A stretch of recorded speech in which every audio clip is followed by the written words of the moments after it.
Bonjour à tous, nous sommes en compagnie des ambassadeurs du tri de Dijon. Pourquoi avez-vous choisi de devenir ambassadeur du tri?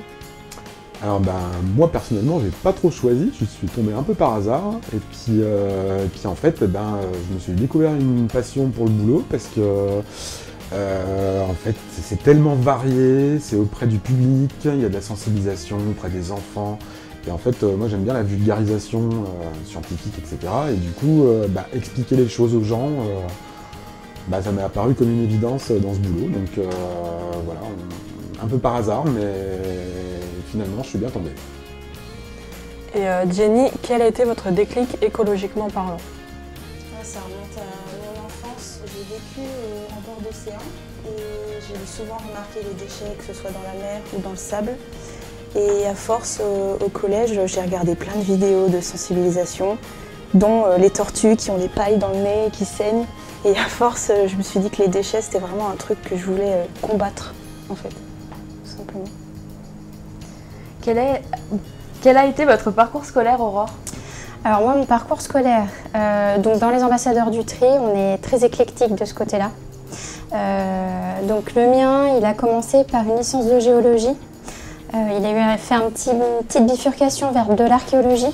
Et finalement, en fait, je suis arrivée, donc j'ai arrêté mes études, j'ai commencé à travailler dans une grande entreprise où en fait il y avait un service un petit peu qui gérait les déchets et je me suis rendu compte en fait qu'en gérant bien ces déchets, déjà pour l'entreprise ça permet de gagner des sous et en plus ça permet de recycler un maximum. En fait on recycle énormément de matière.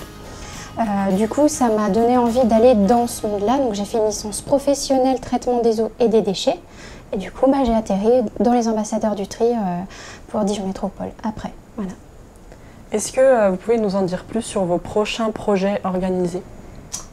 Les prochains projets, en fait le service il est tout le temps en mutation, on essaye toujours de s'adapter au public qui font appel à nous et du coup là on a développé beaucoup d'outils de com sur les écoles parce qu'il y avait des niveaux scolaires qu'on arrivait moins à toucher, on avait des outils pas forcément adaptés donc on a beaucoup développé ça, voilà.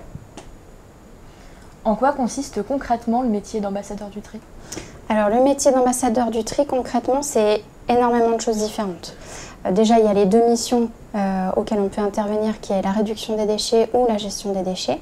Dans la gestion des déchets on a vraiment ce que disait ma collègue Jenny quand on est intervenus tous les trois où en fait on va aller au contact de l'usager quand il y a des erreurs de tri dans leur bac. Pour leur expliquer les consignes, pour leur apporter toute la documentation dont ils ont besoin.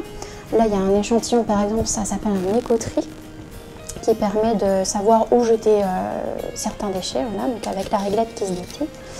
On fait aussi des animations dans les écoles, on fait aussi dans les maisons de retraite, on fait dans les entreprises. On fait aussi pour le compostage, du coup, on va énormément travailler avec les écoles aussi. C'est tellement diversifié qu'en fait, des fois, on ne sait plus trop bien nommer tout. Mais du coup, il n'y a pas une journée qui se ressemble en tout cas. Et ça, c'est vraiment intéressant dans le travail qu'on fait. Ouais. Est-ce que vous triez comme vous le conseillez aux autres? Oh que oui. Je fais de la sensibilisation auprès de ma famille et de mes proches tous les jours. Et ce qui est particulier, c'est de s'adapter à chaque ville parce qu'il suffit de monter quelques kilomètres au nord et les consignes sont différentes. Mais bon, d'ici un an, ce sera uniformisé sur tout le territoire français, donc ça c'est bien. Mais oui, ouais, tout le temps, tous les jours. Quel est votre objectif concret? Alors l'objectif concret des ambassadeurs du tri, c'est réduire le taux d'erreur de tri de Dijon Métropole. Après, pour relever ce biais-là, on va avoir plusieurs sous-objectifs par rapport aux animations, par rapport au contact qu'on a auprès du grand public, voilà, en nombre d'heures finalement. Nos objectifs à nous, c'est d'être le plus présent possible sur tout Dijon Métropole, d'être le plus visible possible, d'être le plus accessible possible à tous les résidents de Dijon Métropole. Ça, c'est notre but en fait. Voilà. Est-ce que la Covid a changé la façon de consommer et de trier des habitants? Alors énormément. Déjà, on a des erreurs de tri qui n'existaient pas avant, qui sont arrivés avec le Covid, notamment les masques. Les masques qui sont alors en textile, fibre de plastique et qu'on retrouve dans tous les bacs jaunes. Donc s'il vous plaît, les masques, on ne les met pas dans les bacs jaunes, ça ne se recycle pas, en tout cas ça ne se met pas dans les bacs jaunes mais dans le sac poubelle. Et puis on a vu aussi un changement de consommation, c'est-à-dire qu'il y a beaucoup plus de personnes qui prennent des colis, qui achètent sur internet et du coup on a beaucoup plus de cartons, de gros cartons de colis dans les bacs jaunes, donc ça c'est pas trop gênant. Mais voilà, ouais, au quotidien, surtout ça en erreur de tri qu'on a vu se développer. On a le polystyrène qui va avec le colis. Avec le colis, qui va dans le bac gris, surtout pas dans le bac jaune. Bah, puis au niveau de la sensibilisation dans les écoles, on a eu une période un peu compliquée. Oui. Rentrer dans les écoles, c'était... mais ça va de mieux en mieux, donc voilà. On est content. On va continuer. Ouais. Consommez-vous autrement depuis que vous êtes ambassadeur du tri? Pas depuis que je suis ambassadrice du tri, parce que je consomme autrement depuis pas mal de temps maintenant. Et je tends vers le zéro déchet en général. C'est-à-dire que j'achète beaucoup en vrac. J'apporte du coup mes propres contenants, mes propres sacs. J'essaye d'éviter au maximum tout ce qui est plastique à usage unique. J'ai fait un atelier avec L'atelier zéro déchet de la salle de bain. Ouais. Où on pouvait faire nos propres produits avec les dentifrices, les gels douche. Et oui, c'est un truc que je fais au quotidien. Plus je le fais et plus ça devient une habitude, donc plus ça devient facile et plus je peux m'orienter sur quelque chose que je n'ai pas encore fait, pas encore mis en place. En ce qui concerne le compostage, est-ce que vous avez des projets?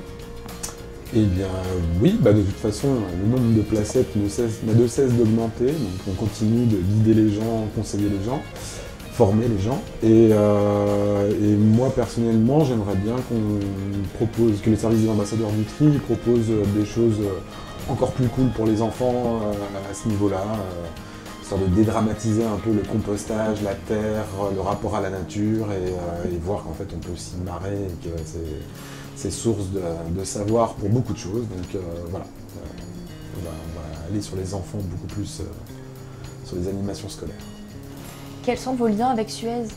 Alors notre lien avec Suez, donc on travaille dans l'entreprise Diez. L'entreprise Diez, c'est celle qui va collecter les poubelles, les bacs à ordures ménagères, les bacs à déchets recyclables, les bulles à verre, qui collecte aussi les objets encombrants. Et donc c'est une filiale de Suez. Mais notre travail, en fait, c'est vraiment de travailler pour Dijon Métropole. Voilà, donc on a vraiment un lien avec Dijon Métropole. Après, voilà, l'entreprise qui collecte s'appelle Diez et fait partie de Suez. Mais on travaille vraiment pour les habitants de la métropole. Et enfin, êtes-vous présent sur des réseaux sociaux ou des sites internet? Oui, on peut retrouver toutes les informations sur le site internet trionsnosdéchets-dijon.fr. On a aussi une application qui s'appelle Mon Service Déchets. Tout à fait.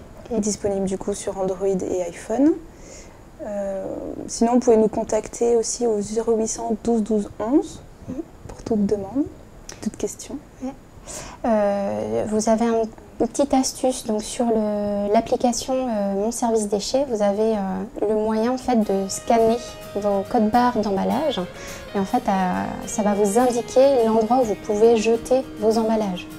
Il y a aussi pas mal de demandes que vous pouvez faire donc, sur l'application ou sur le site internet, pour les objets encombrants notamment, qui se fait uniquement sur rendez-vous. Et puis vous pouvez faire des demandes de réparation de bac ou nous faire des demandes à nous sur le site internet, comme ça nous revient, puis nous on peut répondre par mail, voilà.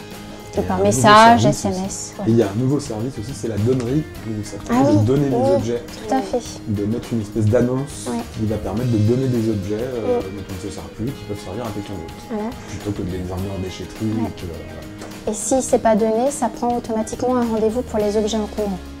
Comme ça, quoi qu'il arrive, soit votre déchet pour vous, enfin votre meuble, votre objet, soit il est récupéré par quelqu'un, soit il sera récupéré par les objets encombrants.